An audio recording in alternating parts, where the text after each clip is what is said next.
आज नाही का गाईज, लिटरली मी 2000 फोटोज माझ्या फोनमधले डिलीट केले, कारण की स्टोरेजचा प्रॉब्लेम आहे आयफोनचा, तुम्हाला पण माहिती आहे.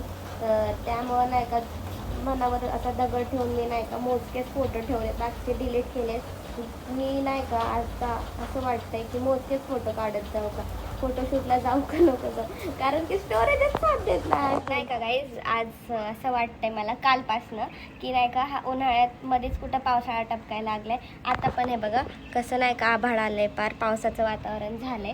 म्हणजे नाही का उन्हाळ्यात पाऊस पडतो, पावसाळ्यात ऊन पडतंय, म्हणजे हे कोणतं सीझन आहे ना, कोणतं चक्र आहे आणि कोणती जॉग्रफी आहे. माझं ना इतकं घाण सरकायला लागलं ना, त्यात एवढं घाण गरम होतं, आधीच उन्हामुळं गरम होतं, त्यात पावसाचं गरम पावसाळा होत राहील. मी आता खाणारी नाही का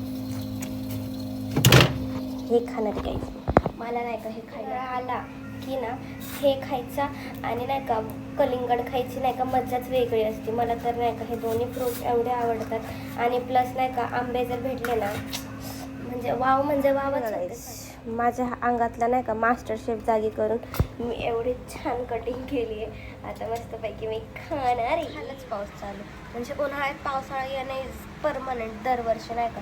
बघ कसला पडायला लागलाय. काय करावं माणसाने, बाहेर पण नाही जावं का ह्या पावसामुळे. जा रे बाबा जा. गाईज पाऊस एवढा भयानक यायला लागला की गारा पडतायत लिटरली. मला असं वाटतं की यावेळेस नाही का पाऊस चालूच राहणार.